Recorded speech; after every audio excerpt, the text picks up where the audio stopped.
Maraming salamat po sa pagtangkilik ng ating video. Hinihikayat ko po kayong mag-like and subscribe para ma-update kayo sa susunod na nakabanata. Tara at umpisahan na natin. Kasalukuyang nagme-meditate ang Abbess Mother Serendipity sa bakuran ng tinutuluyan nilang mansyon nang maglabas ito ng isang napakaganda at napakalakas na aura sa mahaba at kulay puti niyang dress. Habang isa namang imahe ng tao ang mapapansing nakasilip at malademonyong nakangiti sa pintuan papasok sa bakuran. Ito ay walang iba kundi si Florian Darby. Mula noong tumuloy ang nagagandahang mga tagasunod ng Emmy sect sa masyadong katabi ng tirahan ng mga Darby, umasa na si Florian na magkakaroon siya ng isang hindi makakalimutang sandali kasama ng mga ito. Pero madalang lang lumabas sa kanilang mansyon ang Abbess Mother Serendipity, ang ibang mga tagasunod ng Emmy sect. Madalas na tumatambay ang mga ito sa bakuran ng tinutuluyan nilang mansyon. Hindi nagawang suwayin ni Florian ang utos ng kanyang lolo, kaya tumayo lang siya sa bakuran para tingnan ang mga babaeng ito. Dito na biglang pumasok sa kanyang isipan ang isang ideya. Napansin ng Abbess Mother Serendipity si Florian at sinabing, "Mr. Florian, magalang nitong bati. May maitutulong ba kami sa iyo?" "Pasensya na po sa istorbo Abbess Mother Serendipity," seryoso nitong tawa. "Pero nag-iisip kasi ako, dahil gaganapin na ang Mid-Autumn Festival sa loob ng 2 araw, gusto ko sanang imbitahan ka at ang iba pang mga tagasunod ng Emmy para kumain sa aming mansyon." Pinag-isipan ng Abbess Mother Serendipity ang offer na ito ni Florian. "Masyado nang maganda ang ibinibigay niyong pagtrato sa amin," sagot nito habang namumula sa hiya na kanyang nararamdaman. Natuwa siya ng husto matapos silang bigyan ng pamilya Darby ng lugar na matutuluyan. Kaya sobra-sobra na para sa kanila ang paghahanda ng mga ito ng isang bangket para sa kanila. Sa sandaling dumalo ang mga tagasunod ng Emmy sa bangket na ito, magagawa ko na ring mapalapit sa kanila. Lalo na sa Abbess Mother Serendipity sa sandaling malasing na ito.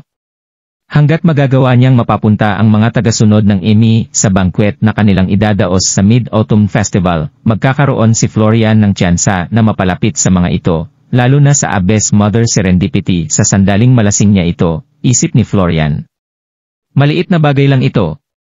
Tawa ni Florian, "Kaya huwag po kayong mag-alala. Pag-iisipan muna namin ang tungkol sa bagay na ito." Sagot nito. Nasasabik na tumawa si Florian at sinabing, "Sige. Hihintayin ko ang sagot mo." Dito na siya tumalikod at umalis. Samantala sa Hexad, Physical Education ang huli nilang subject sa araw na ito. Nagkataong ito rin ang klase ng Class 17 na katabi ng kanilang klase. Ang mga estudyante ng dalawang mga klase na ito ay nagmula sa mayayamang mga pamilya sa Donghai City. Sina Lily, Yvonne at Kent ay nagmula sa Class 17. Ang Physical Education ay parang naging isang free period para gawin ng mga estudyante ang anumang gustuhin nila. Ang iba ay naglaro ng basketball sa court, habang ang iba naman ay naglaro sa kanilang mga cellphone, at ang iba ay naglakad habang nakikipag-usap sa isa't isa. Nakaupo si Daryl sa ilalim ng isang puno, habang naghuhum sa kanyang sarili nang lumapit ang isang payat na babae sa kanya. Ito ay walang iba kundi si Lily. Binigyan ni Lily si Daryl ng isang bote ng tubig na kanyang binili para rito. Naramdaman ni Daryl na mas naging mahinahon si Lily sa kanya nitong mga nakaraang araw, nagawa rin itong magpakita ng care sa kanya. Naiinit namang tiningnan ng mga lalaki sa court si Daryl, lalo na ng mga lalaking nagmula sa Class 17. Nanlaki ang kanilang mga mata sa kanilang nakita. Si Lily ang naging belle ng kanilang klase. Kaya bakit siya naging malapit sa lalaking nagmula sa ibang klase? Nagselo sila rito. Hindi ba't si Daryl ang nakikitirang manugang na hindi nagawang hawakan si Lily sa 3 taon nilang pagsasama? Bakit ganito na sila kalapit sa isa't isa ngayon? At pagkatapos ay isa na namang imahe ang lumapit sa kanila. Ito ay walang iba kundi si Yvonne Young. Mayroon din siyang hawak na bote ng tubig na kanyang ibinigay kay Daryl. "Uminom ka muna, Daryl." Sabi nito. Mukhang mas gumanda si Yvonne ngayon kaysa noong huli silang magkita. Nakasuot ito ng isang kulay puting pangitaas at isang masikip na jeans. Siya ang naging sentro ng atensyon ng lahat kahit saan man siya magpunta.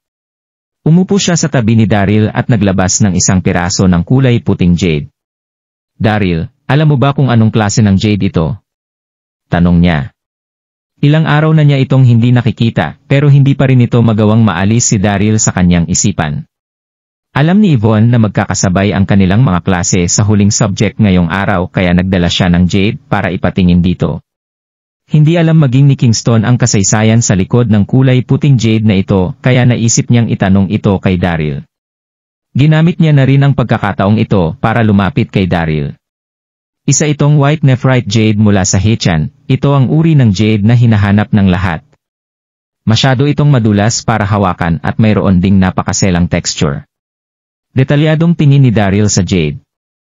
Nagpatuloy siya sa pagsasalita, kung hindi ako nagkakamali, mukhang nagmula ito sa palasyo noong Tang Dynasty. Nagkunwari namang naglalaro ng basketball ang mga lalaki sa court, pero nakatingin pa rin silang lahat kay Daryl. Ano ang nangyayari? Bakit nagawa ng dalawang nagagandahang babae na umupo katabi ng isang nakikitirang manugang? Mahilig na ba ang lahat ng babae sa mga magnanakaw ngayon? Tawa ng magkapatid na Palmer habang naglalakad malapit sa tatlo. Anong magnanakaw? Naku-curious na tanong ni Yvonne habang naririnig ang mga bungisingis ng magkapatid na Palmer. Ngumiti si Daisy at sinabing, hindi mo ba nabalitaan, Yvonne? Nagnakaw si Daryl ng cellphone kahapon. Mas maganda kung lalayo ka na sa magnanakaw na yan. Ngumiti naman si Yvonne at hindi naniwala sa kahit isang salita na sinabi ng mga ito. Nagnakaw si Daryl ng cellphone. Ito ang pinakanakakatawang bagay na kanyang narinig. Magagawa niyang mamuhay ng komportable sa buo niyang buhay gamit ang kanyang kakayahan sa pagsusuri ng mga antike at artifact. Kaya bakit naman niya magagawang magnakaw ng mga phone? Hindi naman pinansin ni Daryl si Daisy, finokus niya ang kanyang sarili sa pagtingin sa piraso na ito ng jade. Mayroon itong nakaukit na isang imahe ng foreigner na tumutugtog ng isang musical instrument. Kung tama ako, nagmula ito sa pagukit na ginawa nila sa jade na ito. Isang kayamanan ang jade na ito, masasabi ko na nagkakahalaga ito ng nasa 1.2 milyon o higit pa. Napuno naman ng paghanga ang mukha ni Lily nang marinig ang naging analisis ni Daryl. Ang galing mo talaga, Daryl. Sabi nito. Bakit ngayon niya lang nalaman na marami pala itong alam sa mga antike? Ganito rin ang naramdamang paghanga ni Yvonne. Maging ang kanyang ama ay walang sapat na kaalaman para makilala ang jade na ito, pero nagawa pa rin itong malaman ni Daryl. Napakagaling niya talaga. Kasabay nito ang pagsisisi ni Yvonne dahil hindi niya ito nagawang makilala ng mas maaga.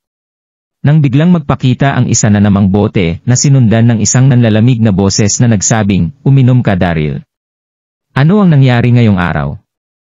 Bakit walang tigil siyang nakatanggap ng mga bote ng tubig? Natigilan si Daryl nang tingnan niya kung sino ito. Ito ay walang iba kundi si Sirs. Nakatingin na sa kanila ang lahat sa mga sandaling ito. Ano ang nangyayari kay Daryl? Paano niya nagawang mapalapit ang napakaraming nagagandahang babae sa school? Noong una, sina Lily at Yvonne lang ang lumapit dito. Pero ngayon maging ang belle ng buong school na si Sirs Newman ay nagawa ng lumapit kay Daryl. Pasensya na dahil nagawa kitang sisihin kanina, Daryl. Prangkang humingi ng tawad si Sirs. Nakaramdam ng pagpapanik si Sirs sa kanyang sarili. Ito ang unang beses na nagbigay siya ng tubig. Noong una ay nagalit siya kay Daryl noong hindi nito pansinin ang ibinigay niyang note sa klase, pero napagdesisyonan pa rin niyang humingi ng tawad sa personal sa kanilang PE class. Sa bagay, inisip niya na magnanakaw talaga si Daryl kaninang umaga. Okay lang iyon, ikinaway ni Daryl ang kanyang kamay na para bang hindi na niya inisip ang nangyari kanina. Hindi na siya nagdagdag ng kahit na anong salita maliban dito. Naging mapagpasensya pa rin si Sirs habang sinasabing, paano kung ilibre na lang kita pagkatapos ng klase? Ikaw na ang bahala kung saan mo gusto, alok nito. Ano? Gusto siyang ilibre ni Sirs. Nagselos ng husto rito ang mga lalaki sa kanilang paligid. Isang malaking karangalan ang kumain, kasama si Sirs, pero nagawang makuha ng isang nakikitirang manugang ang karangalang ito. Napaka-unfair talaga ng mundong ito. Tumingin sina Lily at Yvonne sa isa't isa. Ano ang nangyayari? Bakit humihingi ng tawad si Sirs sa kanya, at inalok pa siyang kumain sa labas? Maging si Yvonne ay na-curious dito pero hindi na siya nangyalam pa. Habang nakaramdam naman si Lily ng selos dito. Nilapitan mismo ng pinakapopular na babae sa buong Hexad na si Sirs Newman si Daryl. Kaya natural lang na makaramdam siya ng selos dito. Hindi ganito ang nararamdaman niya noon. Kaya maaaring natatakot na rin siyang mawala si Daryl sa kanya. Sa kanya si Daryl. At walang sino man ang makakakuha nito sa kanya, maging ang belle ng buong school. Nag-isip si Lily sa loob ng isang sandali at humawak sa braso ni Daryl.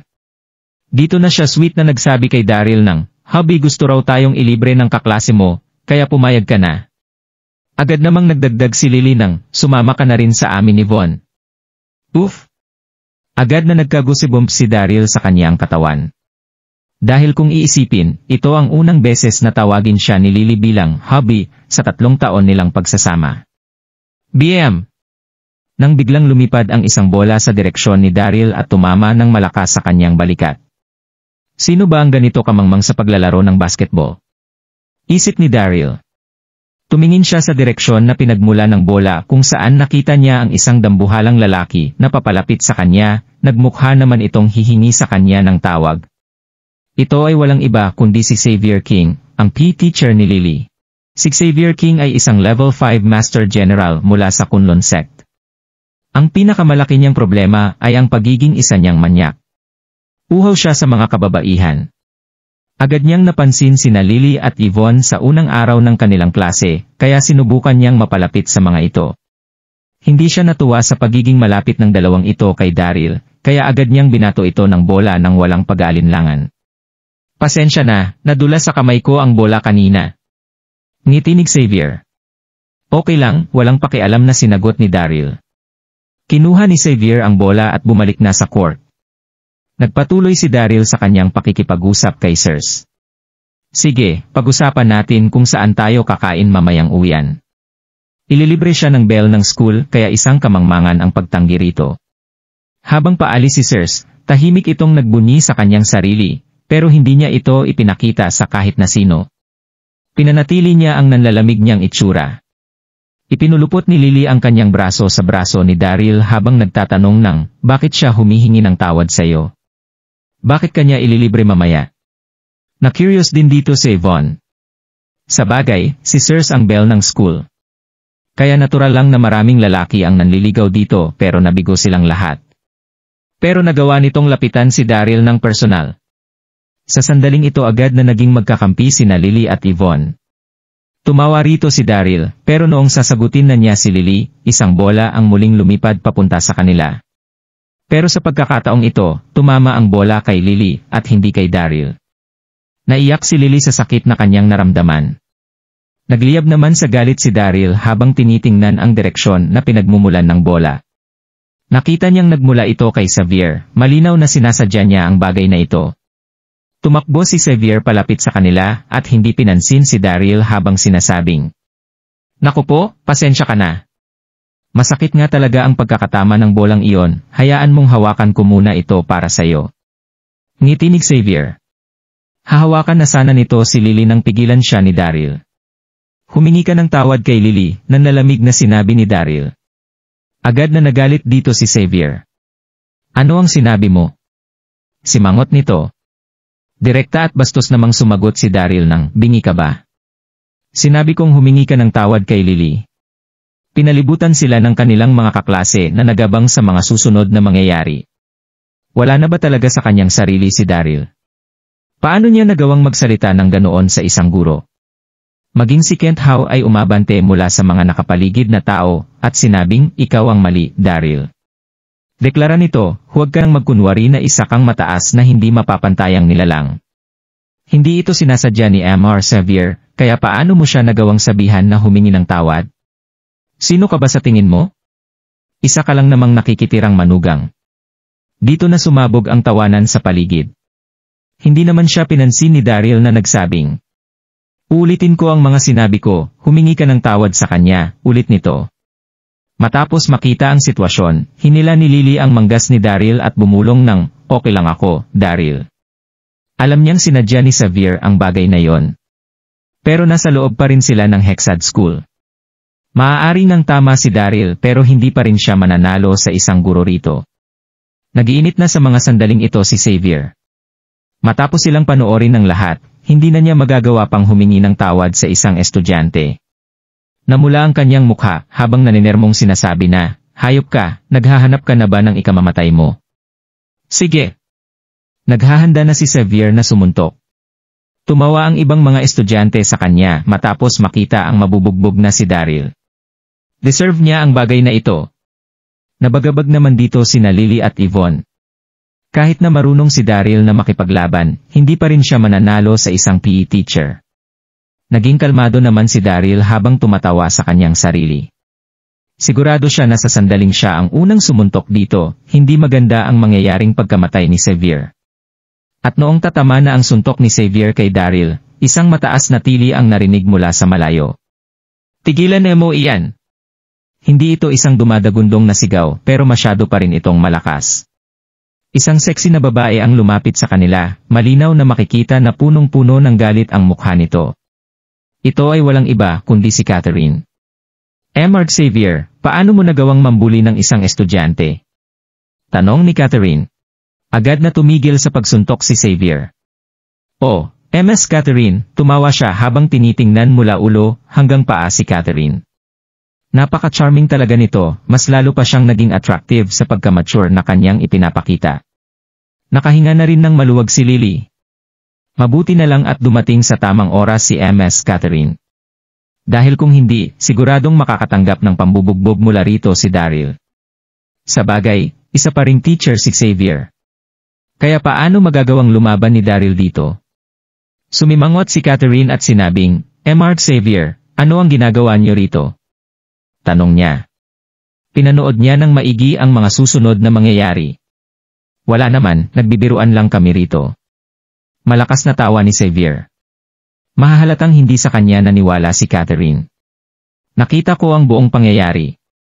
Mark Xavier, bilang isang PE teacher, paano mo nagawang mangbuli ng iyong mga estudyante?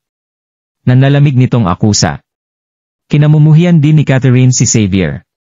Kilalang-kilala ng manyak niyang pagkatao sa buong 6 na Orthodox sect. Nagkakamali ka ata, Ms. Catherine. Mapait nang ngumiti si Xavier habang nagkukunwaring inosente. Paano ko magagawang mambuli ng estudyante? Nakikipagbiruan lang ako sa kanya. Kung hindi ka pa rin naniniwala, tanungin mo na lang ang mga estudyanteng ito. Opo, Ms. Catherine. Nagkakamali ka po rito, interrupt ni Kent, nagbibiruan lang po sina Mark Xavier at Daryl. Hinding-hindi magagawang manakit ni Mark Xavier ng kanyang estudyante. Sinuwerte sa mga sandaling ito si Daryl. Makakatanggap na sana siya ng pambubugbog, pero nagawa itong mapigilan ni Ms. Catherine. Sayang. Agad ding sumali si Miles sa usapan at sinabing, Opo Ms. Catherine. Nagbibiruan lang po sila. Nakita naman po ito ng lahat. Hindi naman makapagsalitang ngumiti si Daryl. Nagawa ng dalawang hayop na ito na magsinungaling para ipagtanggol ang isang ito. Hindi naman komportableng tumingin sina Lily at Yvonne sa isa't isa. Paano nagawa ng dalawang ito na magsinungaling isang napaka-obvious na bagay? Matapos makita ang pagkampi ng mga saksi kay Xavier, wala nang nasabi pa na kahit ano si Catherine. Sumunod ka sa akin, Daryl. Naglakad siya papunta sa isang malapit na puno. Agad naman siyang sinundan ni Daryl. Dito na nagsimulang magsalita si Catherine, Daryl, gaya nga ng sinabi ko kaninag umaga, makakatanggap ang estudyanteng may pinakamataas na donasyon ng isang pabuya. Wala pa ring nakakatalo sa ibinigay mong donasyon sa buong Hexad, kaya natural lang na maging maganda ang pabuyang ibibigay nito sa'yo. Sinabihan ako ng school na papayagan ka raw nilang pumunta sa library bilang pabuya. Ano? Sa library? Paano ito naging isang pabuya? Natitigilang naisip ni Daryl. Ang library ay isang napakagandang building na hindi kalayuan sa kanilang kinatatayuan. Nang itayo ang Hexad, ang pinakakilalang lugar sa school na ito ay ang kanilang library. Naglalaman ito ng napakaraming libro na nagko-cover sa lahat ng topics, kabilang na, at hindi limitado sa astronomy, geography, at history. Bukas ito sa lahat ng estudyante sa lahat ng oras. Anong klaseng pabuya ang bagay na ito? Magagawang pumasok ng kahit na sino sa library, kahit na hindi sila mag-donate. Matapos obserbahan ang itsura ni Daryl, agad na nabasa ni Catherine ang iniisip nito. Tumawa siya at seryosong nagtanong ng, iniisip mo ba na hindi yata tama ang pabuyang matatanggap mo? Natawa rito si Daryl. Bakit, hindi ba? Nagpatuloy si Catherine sa kanyang pagsasalita, maaring ang pumasok ang kahit na sinong estudyante sa library. Pero alam mo ba na mayroong basement ang library dito sa Hexad? Isang basement, tanong ni Daryl. Tumango rito si Catherine at sinabing, itinayo ang Hexad ng 6 na mga Orthodox sect. Ilang libong taon na silang nasa mundo ng martial arts, kaya nagkaroon ang bawat isang sekta ng iba't ibang kakayahan, gaya ng body transformation scripture ng Shaolin, o ang kakayahan sa Tai Chi ng Wudang sect at maging ang 9-in White Bone Claw ng Emi. Ang lahat ng ito ay kanilang mga secret manual. Ang sinumang estudyante na makakapagmaster ng kahit ano sa mga ito ay madaling makakasurvive sa mundo ng martial arts. Hindi available ang mga manual na ito sa lahat, dagdag nito, nakatago ang mga ito sa basement ng library. At dahil ikaw ang pinakamataas na donor sa ating school, pinayagan ka na ng Hexad na pumasok sa basement para kumuha ng isang manual na iyong sasanayin. Hanggang ngayon, hindi pa rin makapaniwala si Catherine na si Daryl, na pinagtatawa ng estudyante sa kanyang klase, ang may pinakamataas na donasyon sa buong Hexad. Hindi lang ba siya isang nakikitirang manugang? Saan niya nakuha ang lahat ng perang ito? Nasabik dito ng husto si Daryl. Nagawa na niya noong mamaster ang manual ng Grandmaster Heaven na Ascension of 9 Dragons, at nagtagumpay sa paggamit nito para patayin ang isang pating. Napakalakas ng anito. Kaya sa sandaling magawa pa niyang mamaster ang isa pang manual na kagaya nito, siguradong mas titindi pa ang kanyang kakayahan. Nagbabala naman si Catherine habang tinitingnan ang nasasabik na mukha ni Daryl. Huwag ka munang matuwa rito, Daryl. Kailangan mong malaman na nilalaman ng mga manual na ito ang pinakamalalim na kaalaman sa bawat isang sekta. Kaya magiging mahirap ang pag-aaral nito para sa isang ordinaryong tao na kagaya mo.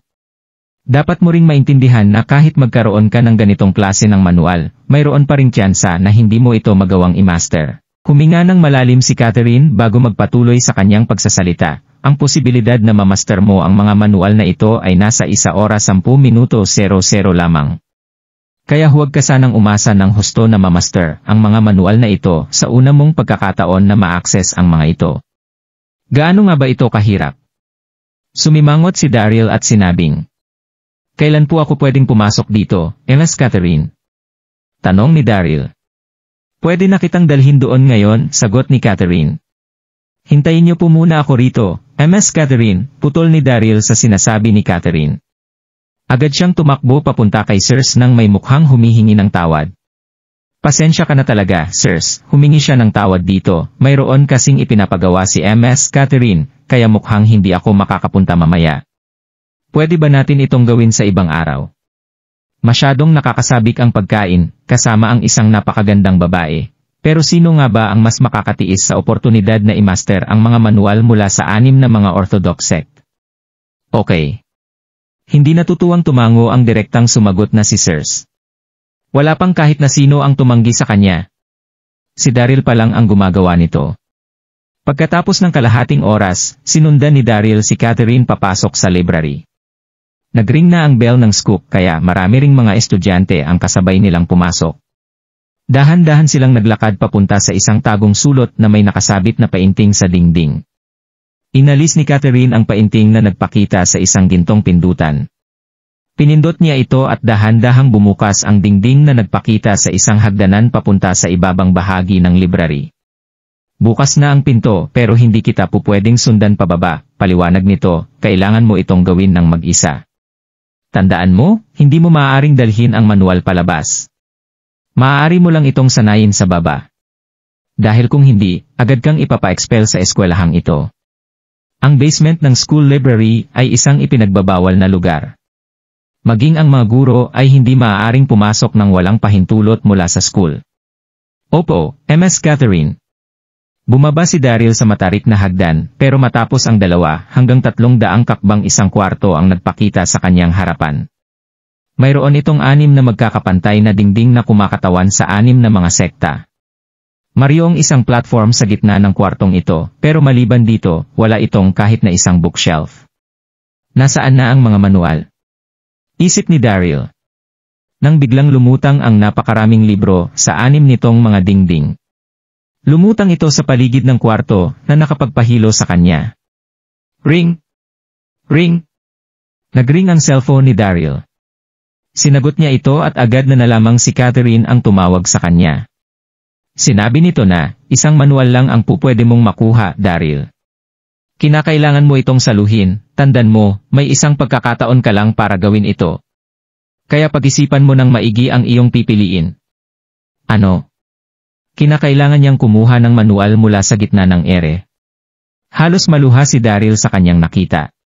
Kasing bilis ng liwanag na lumilipad ang mga manual na ito, kaya hindi niya magawang makita maging ang mga nakasulat sa cover ng mga ito. Pero Ms. Catherine, hindi ko po mabasa ang mga nakasulat sa manual. Reklamo ni Daryl. Masyado itong random. Ang pagkuha ng manual dito ay parang pagbili ng isang tiket sa loto, nakabase ito sa purong swerte. Tumawa rito si Catherine, pumili ka na lang ng isa. Isa ng malaking karangalan ang pagpasok sa basement na ito. Kaya dapat lang na matuwa ka sa pagkakataong ito. Pare-parehong magaganda ang mga manual na ito. Kaya pumili ka na lang ng isa sa mga ito. At pagkatapos ay agad na niyang ibinaba ang tawag. Huminga ng malalim si Daryl. Dito na niya na-realize na kumupas na sa kulay dilaw o puti ang mga manual maliban sa isang manual na nagkaroon ng kulay ng pula. Ito na yun. Agad niyang nakuha ang manual gamit ang mabilis niyang mga reflex. Agad na nawala ang ibang mga manual nang makuha niya ito. Huminga siya ng malalim habang tinitingnan ang manual na ito. Makikita sa cover nito ang ilang mga naglalakihang salita. Pure Energy Scripture. Mukhang malakas ang pangalan nito. Masayang cheer ni Daryl. Hindi na niya matiis ang kanyang sarili na buksan ang manual ang magbasa ng ilang mga sentence na may nagliliitang mga salita sa una nitong page. Ang Pure Energy Scripture ay nagmula sa Shaolin sect na ginawa ni Bodhidharma. Isa itong masterpiece ng internal energy. Internal energy. Hindi ba ito tungkol sa matitinding kakayahan o teknike sa pakikipaglaban? Kahit na ganoon, nagpatuloy pa rin siya sa paglipat sa mga pahina ng libro hanggang sa matuwa siya sa ginagawa niyang pagbabasa. Mukhang hindi ito isang ordinaryong internal energy book.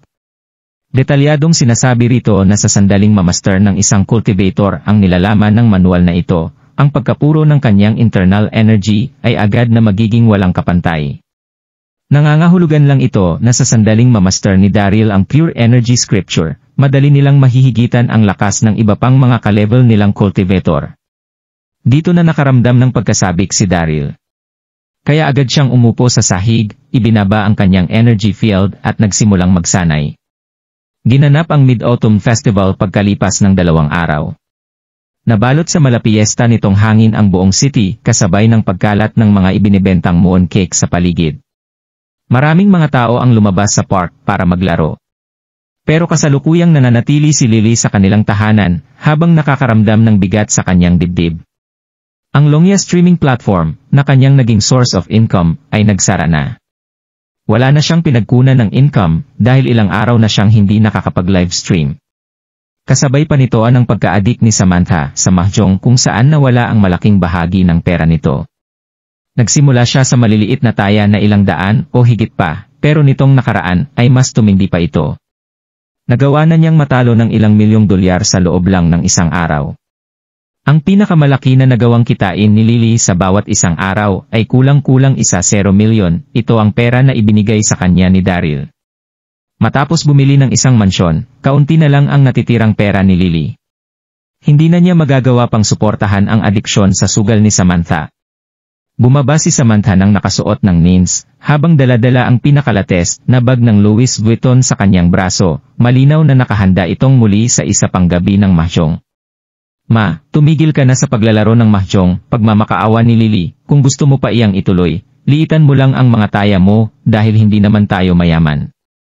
Tumango naman dito si Samantha. Sige, ipinapangako kong titigil na ako. Hindi niya pinansin si Lily habang kinukuha ang kanyang phone para makipag-chat sa kanyang mga kaibigan sa mahjong. Wala nang nagawa rito ang galit na si Lily. Huwag mo naman akong baliwalain, ma. Naiinis nitong sinabi, ilang beses mo na iyang ipinangako sa akin, pero walang tigil ka pa rin sa pagkontak sa iyong mga kaibigan para magmahjong. Ngumiti si Samantha noong magsisimula na sana siyang sumagot nang biglang magring ang kanilang doorbell. Bumalik si Daryl. Isip ni Lily. Agad siyang tumayo at tumakbo para buksan ang pinto. 2 araw na ang nakalilipas mula noong may ipagawa si Ms. Catherine dito. Hindi pa siya nakakabalik mula noon at hindi rin ito nagawang sagutin ang kanyang mga tawag at text. Masayang binuksan ni Lily ang pinto, pero agad na nagdilim ang kanyang mukha nang makita niya kung sino ito. Grandma. Ito ay walang iba kundi si Grandma Lindon na may hawak na baston, kasama ang apo nitong si William sa kanyang likuran. Agad na naguluhan si Lily nang makita niya ang dalawa. Mula noong itakwil si Lily sa pamilya Lindon, hindi na niya nagawa pang bumalik. Pero hindi niya inasahan na biglang magpapakita si Grandma Lindon sa kanyang bahay. Tiningnan ni Grandma Lindon ang paligid habang sinasabing, narinig kong yumaman ka raw nitong nakaraan, Lily. Napakaganda ng mansyong ito. Ano, galit ka pa rin ba sa lola mo? Hindi mo ba kami papapasukin? Ayaw sanang magpunta rito ni Grandma Lindon, pero wala na siyang magagawa pa rito. Nabalot sa problemang pinansyal ang mga kumpanyang hawak ng pamilya Lindon. At noong marinig ni William ang pagiging isang sikat na internet celebrity ni Lily na nagbigay sa kanya ng malaking pera. Magiging maganda kung magagawa silang bigyan ni Lily ng kaunting bahagi ng mga kinita nito para sa mga kumpanyang hawak ng pamilya Lindon. Pasok ka po, Grandma, tango ni Lily. Inobserbahan ni Grandma Lindon ang dekorasyon sa loob ng mansyon at tumango. Binati niya si Lily habang umuupo sa sofa. Napakaganda ng ginawa mong renovation sa mansyong ito, Lily. Mukhang hindi nagkamali ang iyong taste, dahil narinig ko na ito raw ang pinakamagandang mansyon sa buong Donghai City. Sumasangayon namang tumango si William habang sinasabing, mukhang marami ka ng kinita sa pag-livestream mo ngayon, Lily. Sinong fan mo ba ang may pinakamalaking donation sa iyong channel? Inimbitahan ka ba niyang makipag-dinner? Hindi naman siya pinansin ni Lily. Tumingin siya kay Grandma Lindon at magalang na nagtanong ng, bigla po kayong napapunta rito, Grandma. May nangyari po ba? Hindi pupunta ang dalawang ito rito nang walang kahit na anong rason. Mapait namang ngumiti si Grandma Lindon kay Lily, nagbuntong hininga ito habang ipinapaliwanag ang mga nangyari sa Lindon Enterprise. At noong matapos ay umaasa itong tumingin kay Lily at sinabing, alam kong nagkamali ako sa iyo noon, Lily. Humihingi na ako ng tawad sa mga nagawa ko, pero kailangan na ng pamilya Lindon ang tulong mo ngayon. Hindi mo ito maaaring hayaan na bumagsak ng walang ginagawa na kahit ano. Si Samantha na nakarinig ng buo nilang pag-uusap, ay hindi na nakapagpigil sa kanyang sarili. Hayaang bumagsak ng walang ginagawa na kahit ano. Singhal nito, noong una ay nagawa mo kaming itakwil sa pamilya Lindon, halos mamatay na kami sa gutom noong panahong iyon. Sino sa inyo ang nagpunta para tumulong sa amin? Kung nagustuhan mo ang mga ganitong video, huwag mong kalimutan mag-like and subscribe. Panoorin mo na rin ang mga naunang kabanata para lalong maubos ang oras mo.